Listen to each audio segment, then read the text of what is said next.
Hello everyone, मंशा की दुनिया में आप लोगों का स्वागत है।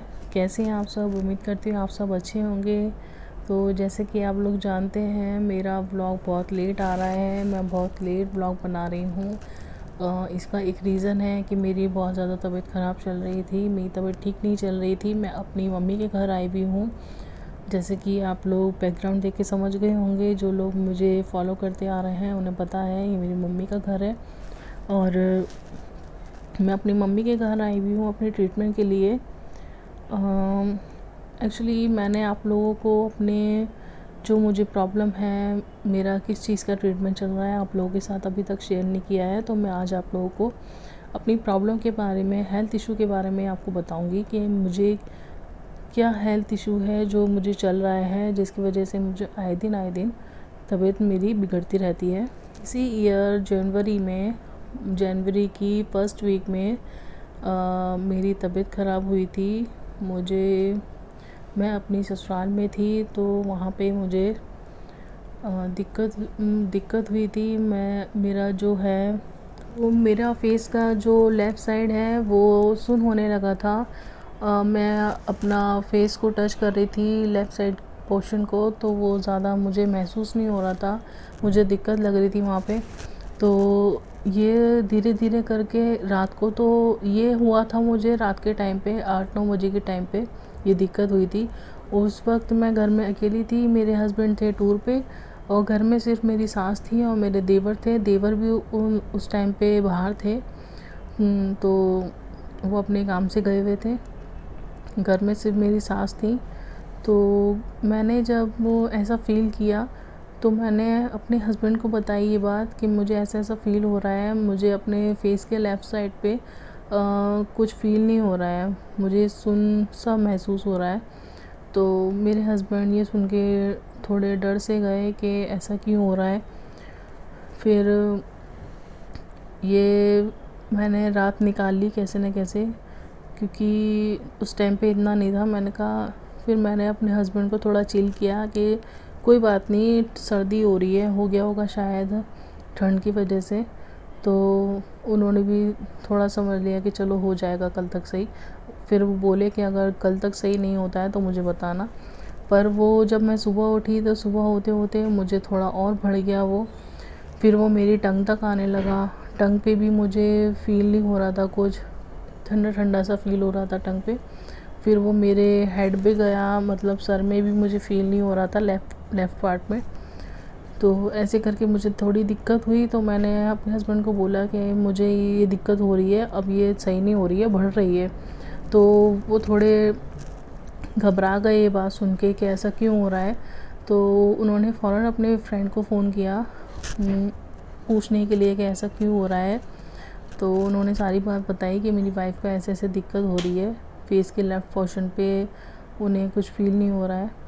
तो उनके फ्रेंड ने बोला कि आप फ़ौरन उनको डॉक्टर को दिखाइए, इसमें ढील मत दीजिए, ये कुछ दिक्कत है। तो फिर हम लोग गए। मेरे हस्बैंड तो थे नहीं, तो मेरी नंद आई हुई थी घर पे। तो नंद और नंदोई जी और मेरे जेठ जी और मेरी जेठानी जी, ये सब लोग मुझे हॉस्पिटल मतलब क्लिनिक पे लेके गए दिखाने के लिए। तो डॉक्टर्स ने एमआरआई वगैरह बताई थी, सीटी स्कैन वगैरह बताया। फिर दिक्कत ये थी कि वहाँ पे मैं अकेली थी ससुराल में, कोई देखने वाला नहीं था। फिर मेरे हस्बैंड ने बोला कि वहाँ पे कोई है नहीं आपकी केयर वगैरह करने के लिए, तो आप यहीं पे आ जाइए, यहाँ पे मैं मतलब दिल्ली में आ जाइए। दिल्ली में मम्मी पापा देख लेंगे, वो लोग आपको ट्रीटमेंट करा देंगे अच्छे से। वहाँ पे ट्रीटमेंट आपको ठीक से मिल नहीं पाएगा। तो मैं यहाँ आई थी, यहाँ पे मुझे एम्स, फिर मैं दिल्ली आ गई और दिल्ली में मुझे एम्स में ले जाके दिखाया गया। तो एम्स में स्कैन करवाया वहाँ पे एम्स में। तो सीटी स्कैन में डॉक्टर को कुछ दिखाई नहीं दिया, तो उन्होंने बोला कुछ नहीं है, शायद ऐसी कुछ हो गया होगा। उन्होंने दवाई दे दी, पर दवाई से भी मेरा ठीक नहीं हो रहा था। काफ़ी टाइम हो गया, 1 हफ़्ता निकल गया, पर वो ठीक नहीं हो रहा था। जो मेरा सुन्नपन था वो ख़त्म ही नहीं हो रहा था। उसके बाद उसके उसके बाद हम लोग अपने मतलब एक मेरी कज़न सिस्टर हैं, उनके हस्बैंड हैं, वो डॉक्टर हैं, तो हमने उनसे मतलब राय मशवरा ली, कंसल्ट किया कि ऐसे ऐसे मुझे ये दिक्कत है। तो उन्होंने बोला कि आप मेरे पास आइए। उन्होंने हमें मतलब एमआरआई वगैरह प्रिस्क्राइब की कि आप लोग एमआरआई की कराइए कि ये क्यों हुआ है, मतलब इतनी कोई मतलब ये अभी कोई एज भी नहीं है, इतनी एज में ये ऐसी दिक्कत क्यों हुई आपको। फिर उन्होंने एमआरआई कराई। एमआरआई में ब्रेन का एमआरआई कराया। ब्रेन का एमआरआई कराने के बाद उसमें एक माइनर क्लॉटिंग आई थी, मतलब ब्रेन स्ट्रोक हुआ था मुझे, पैरालाइज अटैक भी बोलते हैं उसको, वो सेम ही चीज़ होती है, ब्रेन स्ट्रोक और पैरालाइज अटैक मतलब वही रिलेटेड हो गया। तो उस टाइम पे मुझे ब्रेन स्ट्रोक अटैक हुआ था, पैरालाइज अटैक सॉरी। तो मतलब जो भाई थे, जो मुझे ट्रीट कर रहे थे, ट्रीटमेंट दे रहे थे, वो थोड़ा शॉक्ड थे क्योंकि अभी कोई एज नहीं है मेरी, ज़्यादा मतलब बड़े बुज़ुर्ग में ज़्यादातर देखी जाती है। तो उन्होंने बोला कि ऐसा क्यों हुआ, आप एक काम करिए, फुल बॉडी एमआरआई कराइए। तो उन्होंने मेरी फुल बॉडी एमआरआई लिख दी थी। मैंने फिर फुल बॉडी एमआरआई कराई। फुल बॉडी एमआरआई कराने के बाद नतीजा ये आया उसमें कि मेरी जो स्पाइनल कॉर्ड है, जो मेरी स्पाइनल है, उसकी जो नर्व है वो मेरी बिल्कुल ब्लॉक हो गई है, सिकुड़ गई है, जिससे कि मुझे रीढ़ की हड्डी में भी दिक्कत रहती है, उठने बैठने में। मैं ज़्यादा काम नहीं कर सकती, ज़्यादा देर खड़ी नहीं हो सकती हूँ, ज़्यादा देर बैठ नहीं सकती हूँ, और ज़्यादा मैं चल भी नहीं सकती हूँ। जैसे अगर मैं कहीं जाऊँ तो मेरे पैरों में और रीढ़ की हड्डी में दिक्कत होने लगती है, कमर में दर्द होने लगता है। तो ये थी मेरी प्रॉब्लम जो मुझे हुई थी जनवरी की फर्स्ट वीक में, जनवरी 2020 में, इसी ईयर। तो ये लॉकडाउन से पहले की बात है। इसके बाद हुआ ऐसा कि जब मैं यहाँ से मेरा ट्रीटमेंट पूरी तरह से हो नहीं पाया था, बीच में रुक गया था, क्योंकि उधर मेरे ससुर जी की बहुत ज़्यादा तबीयत ख़राब चल रही थी घर पे। तो घर से फ़ोन आ रहे थे बार बार कि ऐसे ऐसे आपके पापा की तबीयत ठीक नहीं है, आप घर आ जाओ, घर पे कोई नहीं है देखने वाला। तो हमें फिर अपना ट्रीटमेंट रोक के घर पे जाना पड़ा था, आगरा जाना पड़ा था। तो मेरा ट्रीटमेंट वहीं रुक गया था, मतलब मेरा ट्रीटमेंट आगे नहीं चल पाया था रीढ़ की हड्डी का, क्योंकि डॉक्टर ने बोला था, जो मेरे भाई थे जो देख रहे थे ये ट्रीटमेंट जो कर रहे थे, उन्होंने बोला था कि आपको न्यूरो सर्जन को दिखाना है अपने आप को, जिससे कि वो आपका पूरा अपना स्टार्टिंग से लेके चलेंगे ट्रीटमेंट।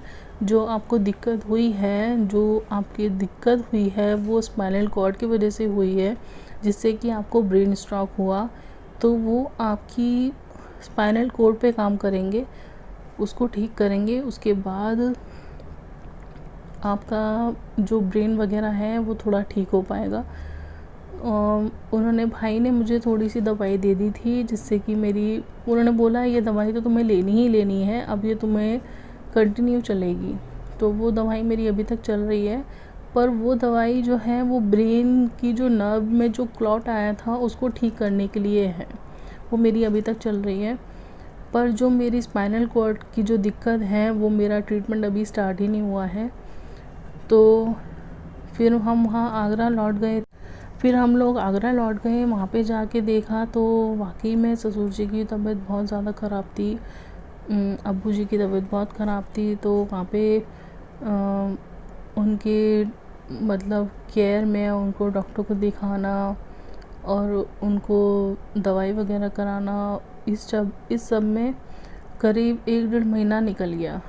और कुछ मेरे टेस्ट रह गए थे जो मुझे भाई ने लिख के दिए थे। तो मैंने कहा कि अब मुझे आगरा लौटना है, तो मैं थोड़े बहुत जो टेस्ट रह गए हैं वो मैं आगरा में करा लूँगी। तो वो मैंने आगरा जाके करा लिए थे। वो ब्लड टेस्ट थे, ब्लड टेस्ट मैंने आगरा जाके करा लिए थे। वहाँ पे जब मैं गई थी, आगरा गई, तो मैंने टेस्ट करा लिया, उसकी रिपोर्ट आई है। उसके 2 दिन बाद ही मेरे ससुर जी एक्सपायर हो गए थे। उनकी तबीयत बहुत ख़राब चल रही थी, तो वो एक्सपायर हो गए थे। 2-3 महीने में मेरी भी तबीयत ख़राब हो गई। फिर मेरा ट्रीटमेंट चला, उसके बाद मेरा ट्रीटमेंट रुक गया। मेरे ससुर जी एक्सपायर हो गए तो मेरा डॉक्टर की तरफ जाने का कोई मतलब ही नहीं रहा, क्योंकि जब एक्सपायर हो जाते हैं तो आप लोगों को पता है कितना वो रहता है। फिर सब लोगों का आना जाना, मैं डॉक्टर को दिखा ही नहीं पाई। मैं उन दिनों भी मेरी तबीयत बहुत ज़्यादा ख़राब थी। जो भी आ रहा था सब बोल रहे थे कि क्या हुआ है आपको, क्यों इतनी दिक्कत हो रही है। मुझसे बैठा उठा बिल्कुल नहीं जा रहा था। और फिर मेरे ससुर जी एक्सपायर हो गए। उसके बाद मेरे ससुर जी एक्सपायर हुए थे 13 मार्च को, और शायद 24 या 23 मार्च को लॉकडाउन स्टार्ट हो गया था। कोरोना वायरस के चलते लॉकडाउन लग गया था। फिर लॉकडाउन का तो आपको पता ही है, सब अपने अपने घर में थे, ना डॉक्टर को दिखाने का कोई मतलब ही नहीं था। तो मेरा ट्रीटमेंट वहीं ब्लॉक हो गया। उसके बाद लॉकडाउन जो धीरे धीरे अब खुल रहा है, अब आप लोगों को पता ही है कि डॉक्टर्स वगैरह ठीक से देख नहीं रहे हैं, ट्रीटमेंट नहीं कर रहे हैं। तो मैं इसी वजह से मेरी तबीयत मैंने थोड़ा टाला। मैंने कहा ठीक है, कोई बात नहीं है, जब तक गाड़ी चल रही है चला रहे हैं, उसके बाद ज़्यादा लगेगा तो डॉक्टर को दिखा देंगे। अब मेरी थोड़ी दिक्कत ज़्यादा हो रही है यहाँ पे अब इन दिनों में आके। तो मेरा भाई आया था लेने घर पे कि तबीयत ज़्यादा ख़राब हो रही है, तो मैं आ रहा हूँ फिर भाई को दिखा देंगे। जो भी है वो अपना न्यूरो सर्जन वगैरह को जो दिखाना है वो दिखा देंगे। फिर हम लोग आ गए थे यहाँ पे। मैं आई थी 2 अक्टूबर को। 2 अक्टूबर के बाद आज मैं अपना ब्लॉग बना रही हूँ और आप लोगों को अपडेट कर रही हूँ कि मैं दिल्ली आई हुई हूँ और मेरी तबीयत ख़राब है। सॉरी फ्रेंड्स, इतना लेट हो गया मुझे अपडेट देने के लिए। और जैसे कि आपने मेरी राम कथा सुनी इतनी लंबी, सो ये थी मेरी प्रॉब्लम जो मुझे चलती रहती है। इसके चलते मुझे बहुत प्रॉब्लम हो रही है।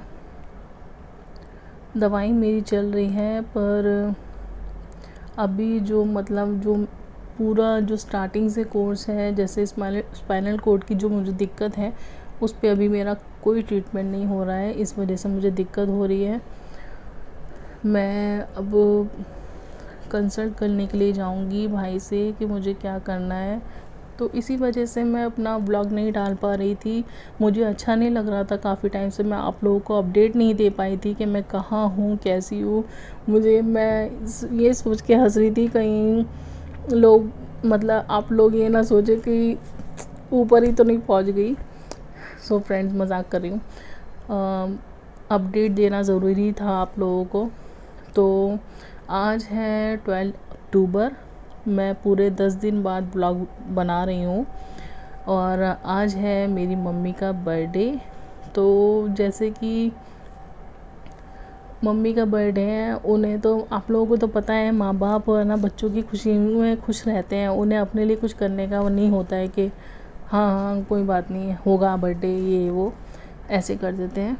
पर हमने थोड़ा वैसे तो हमने कुछ नहीं किया आज, बस उन्हें विश कर दिया था रात को 12 बजे। उसके बाद सुबह हम लोग उठे, काम वाम किया। फिर उसके बाद हम दोपहर के टाइम पे मैं चली गई थी अपने चाचा के घर। मेरे चाचा जो हैं उनका बेटा 3rd फ्लोर से नीचे गिर गया था बैल्कनी से, तो उसकी बहुत चोट आई थी। उसकी हाथ की कोहनी में फ्रैक्चर आया है और पीछे बैक में फ्रैक्चर आया है हड्डी में। तो मैं उसे देखने चली गई थी भाई को अपने। तो वहाँ से आई थी मैं।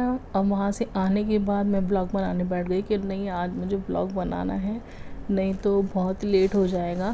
तो अब हम बैठे हैं, शाम का टाइम, अब टाइम हो रहा है 7:30 और मैंने भाई से बोल दिया था कि मम्मी के लिए केक ले आना, तो देखते हैं। वैसे तो कोई प्लान नहीं है, बस हम अपना छोटा मोटा फैमिली में ऐसे ही सेलिब्रेट कर लेंगे।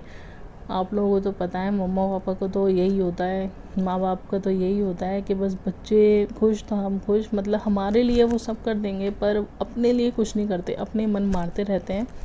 तो हमने सोचा एक छोटा सा सरप्राइज़ हम दे देते हैं। अभी उन्हें कुछ नहीं पता है इस बारे में कि हमने कुछ केक वगैरह मंगाया है, पर मैंने बोल दिया था अपने भाई से कि केक लेकर आना रात को, तो केक कट करेंगे। अब देखते हैं।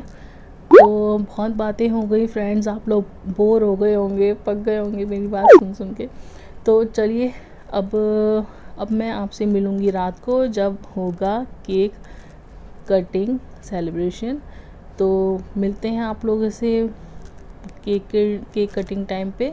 तब तक के लिए सी यू, बाय बाय।